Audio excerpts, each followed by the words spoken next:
Selamat pagi ke Anda. Perkenalkan, nama saya Yones Adluntang Adi dengan NIM 21M10046 ingin menjelaskan apa itu LM atau Elaboration Language Model.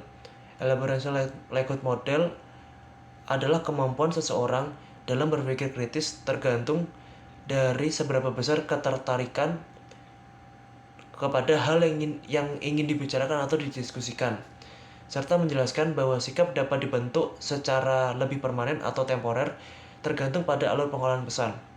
Pada model elaboration ini memiliki dua pemahaman, yaitu sentral dan periferal. Sentral adalah bagaimana penerima pesan secara kritis menerima pesan dengan pendapat yang rasional.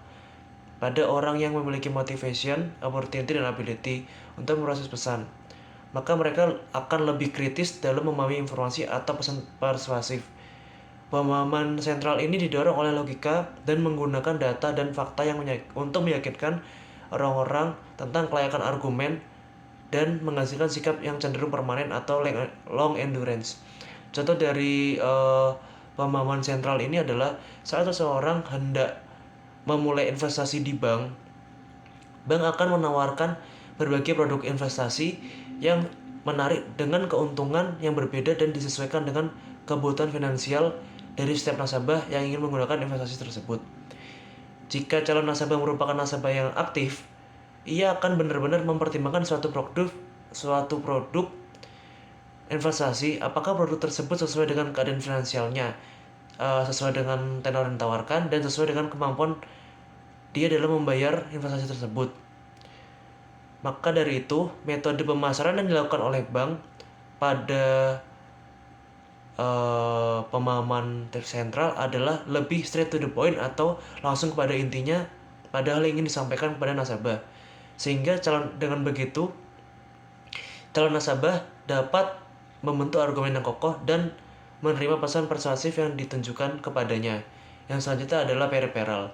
Periferal adalah bagaimana penerima tidak berpikir secara kognitif untuk mengevaluasi pesan dan memproses pesan tersebut, sehingga mereka akan lebih memilih faktor-faktor nonverbal yang akan membantunya mengambil sikap atau perilaku secara cepat. Sikap seperti ini tidak kuat dan akan mudah berubah ketika faktor-faktor yang dijadikan dasar penentuan sikap juga berubah.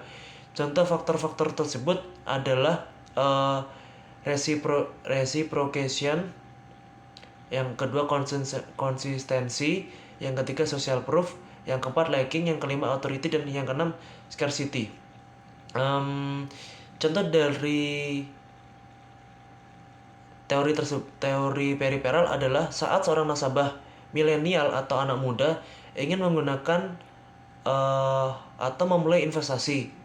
Bagi seorang milenial yang sibuk bekerja dan selalu menaruh uang pada investasi high risk atau investasi yang sangat beresiko menimbulkan kerugian, mereka cenderung tidak memiliki prioritas untuk menabung dan mereka malas untuk mencari tahu apa itu produk yang ingin disampaikan atau dipilih oleh mereka. Dan untuk itu mereka cenderung mempertimbangkan pendapat orang sekitar, seperti pendapat dari teman, pendapat dari keluarga, dan pendapat dari ulasan-ulasan internet yang ada.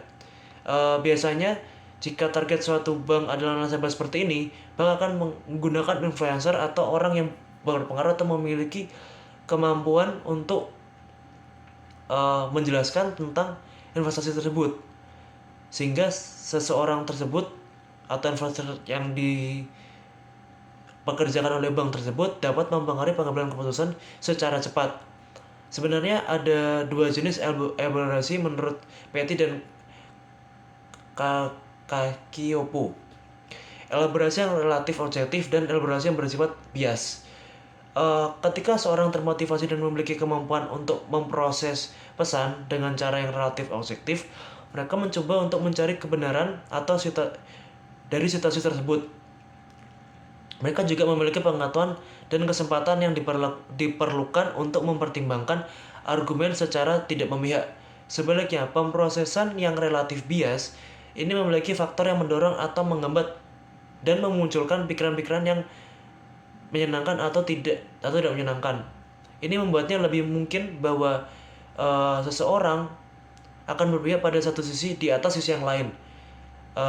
Contohnya saat saya lebih cenderung membela anggota keluarga saya pada saat mengalami bentrokan kepada orang yang tidak dikenal atau orang yang menyerang keluarga saya. Menurut saya penting untuk memahami target sebelum memilih rute penyampaian pesan, dan target tersebut juga penting untuk menyusun atau membentuk elaborasi argumen yang akan disampaikan. Oleh karena itu sebenarnya ada 3 tipe argumen dari ALT, yaitu yang pertama ada strong argument. Strong argument adalah argumen yang menciptakan respon kognisi positif di dalam pikiran penerima pesan dan juga secara positif mempengaruhi keyakinan mereka dengan pandangan-pandangan dari pemberi argumen atau orang yang mengajak argumen tersebut.